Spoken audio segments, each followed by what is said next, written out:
আমি পৰিস্থিতিৰ লগতে যুদ্ধ কৰিব পৰা আমাৰ নিচিনা গাঁৱলীয়া মানুহৰ hello' everyone and welcome back to my YouTube channel. আজি ভিডিঅ'টি একেবাৰে মই পথাৰৰ পৰা আৰম্ভ কৰিছোঁ আৰু এইফালে মোৰ পাছফালে মাটিমাহ আছে। আজি মই মাটিমাহ তুলিবলৈ আহিছোঁ। অকণমান সময় তুলিলৈ আজি বহুত টানকৈ ৰ'দটো দিছে, সেইকাৰণে অকণমান সময় চাহত জীয়াই লৈছোঁ।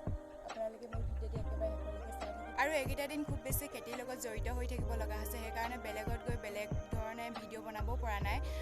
আপোনালোকেতো বেলেগৰ চেনেলত সদায় বেলেগ বেলেগ ধৰণৰ ভিডিঅ' চাই থাকে, কেতিয়াবা আমাৰ নিচিনা গাঁৱলীয়া মানুহৰ খেতিৰ ভিডিঅ'ও চাবচোন। যিহেতু আমি গাঁৱলীয়া মানুহ সৰুৰ পৰা খেতিপথাৰৰ লগতে জড়িত, আচলতে আমাৰ প্ৰধান বৃত্তি খেতি বুলি ক'লেও ভুল নহয়। সৰুৰে পৰা যিহেতু মা দেউতাক খেতি কৰাই দেখি আহিছোঁ, তেনেকুৱাকৈ আমাৰ একো চৰকাৰী চাকৰিও নাই। খেতি কৰিয়ে আমি গোটেই বছৰ খাব লগা হয়। সৰুৰ পৰা আমি বোকা পানী ধূলি মাকতিৰ লগতে খেলি ধেমালি কৰিয়ে ডাঙৰ হৈ আহিছোঁ। সেইকাৰণে আমাৰ এতিয়া বোকা পানী আৰু ধূলি মাকতিলৈও ভয় নালাগে। ধাৰাসাৰ বৰষুণতো কেতিয়াবা ভুই ৰুব লগা হয় আৰু খুব বেছি টান ৰ'দতো কেতিয়াবা ধান কাটিব লগা হয়। মা দেউতাক সৰুৰ পৰা এনেকৈয়ে দেখি আহিছোঁ, সেইকাৰণে আমিও এতিয়া ৰ'দ বৰষুণ নেওচি আমি খেতি কৰিব পাৰোঁ। আচলতে এয়াই হৈছে আমাৰ জীৱন। কোনোবা হয়তো গোটেই বছৰ খেতি কৰিয়ে সুখী হৈ থাকিব পাৰে আৰু কোনোবা গোটেই বছৰ চৰকাৰী চাকৰি কৰিও চৰকাৰৰ ধন খায়ো সুখী হৈ থাকিব নোৱাৰে। আচলতে সুখবোৰ আমাৰ প্ৰত্যেকজন ব্যক্তিৰ লগতে থাকে, কিন্তু আমি নিজৰ লগত থকা সুখবোৰ আমি ল'ব নাজানো। সেইকাৰণে আমি সুখ বিচাৰি হাবাথুৰি খাৰ কৰোঁ, নহয় জানো?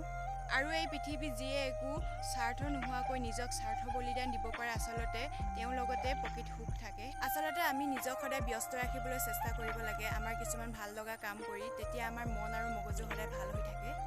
যিমানে আমি অকল হৈ এনেই থাকোঁ, সিমানে আমাৰ ডিপ্ৰেশ্যন বাঢ়ে আৰু আমাৰ মনত ভাল চিন্তাও নাহে।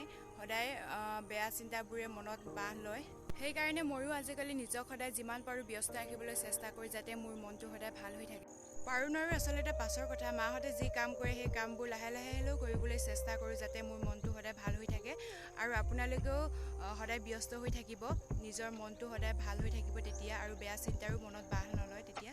আচলতে আমি পৰিস্থিতিৰ লগতে যুদ্ধ কৰিব পাৰোঁ, কিন্তু ভাগ্যৰ লগত যুদ্ধ কৰিব নোৱাৰোঁ। কাৰ ভাগ্য ভগৱানে কি লিখিছে আমি কোনেও নাজানো। কেতিয়াবা হয়তো আমি হাজিৰা কৰিও খাব লগা হ'ব পাৰে, কেতিয়াবা হয়তো আমি চৰকাৰী চাকৰি কৰিও খাব লগা হ'ব পাৰে। কাৰ ভাগ্যত কি আছে আমি কোনেও নাজানো। সেইকাৰণে আমি অলপ অলপকৈ হ'লেও কিছুমান কাম জানি থৈ দিয়াটো ভাল আচলতে আমাৰ কাৰণে, যাতে পৰিস্থিতিৰ লগত আমি সমানে যুঁজ দিব পাৰোঁ। ভাগ্য আচলতে বহুত আচৰিত বস্তু, কাৰোবাক সকলো দিয়ে আৰু কাৰোবাৰ পৰা সকলো কাঢ়িও লৈ যায়। জীৱনত যদি আমি সফল হ'ব বিচাৰোঁ, তেতিয়া আমি সদায় সময় আৰু ধৈৰ্যক চিনি পাব লাগিব আৰু প্ৰত্যেকজন ব্যক্তিয়ে নিৰ্দিষ্ট এটা লক্ষ্য থাকিব লাগিব। অৰ্থৰ অবিহনে যিদৰে কবিতা আধৰুৱা, ঠিক তেনেদৰে লক্ষ্য অবিহনে এটা জীৱন আধৰুৱা। জীৱনৰ আটাইতকৈ ডাঙৰ শিক্ষকেই হৈছে সময়, যি ক্ষণে ক্ষণে আমাক শিক্ষা দি যায়। জীৱন মানেই সংগ্ৰাম আৰু সংগ্ৰাম মানেই জীৱন। সংগ্ৰামৰ অবিহনে জীৱনৰ মূল্য বুজা নাযায়। জীৱনত যদি আমি সুখী হৈ থাকিবলৈ হ'লে এই তিনিটা কাম নিশ্চয় আমি কৰিব লাগে। নাম্বাৰ 1, যদি আপুনি কাৰোবাক সহায় কৰিব নোৱাৰে তেন্তে বিপদতো নেপেলাব। নাম্বাৰ 2, যদি আপুনি কাৰোবাক সুখ দিব নোৱাৰে তেন্তে দুখো নিদিব। নাম্বাৰ 3, যদি আপুনি কাৰোবাক প্ৰশংসা কৰিব নোৱাৰে তেনেহ'লে সেই মানুহজনৰ বিষয়ে আনৰ আগত বেয়াকৈ নক'ব।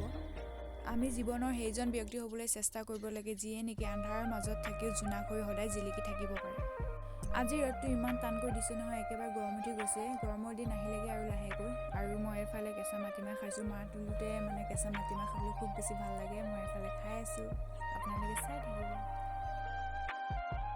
আৰু এফালে আজি আমাৰ সৰিয়হ তুলি শেষ হৈ গ'ল। কালি অকণমান থাকি গৈছিল, আজি ৰাতিপুৱা আহিলোঁ। ৰাতিপুৱা আহি সৰিয়হ অকণমান তুলিলোঁ, তাৰপিছতে আকৌ আজি মাটিমাহ তুলিলোঁ। এইটোৱে হৈছে মোৰ আজিৰ ভিডিঅ'। বৰ বিশেষ তেনেকুৱা একো নাই, এনেই আৰু সৰু সুৰা ভিডিঅ' এটা বনাই আপোনালোকলৈ আগবঢ়ালোঁ। কেনেকুৱা লাগিলে মোক কমেণ্ট বক্সত জনাবলৈ নাপাহৰিব। আজিলৈ তেন্তে বাই বাই।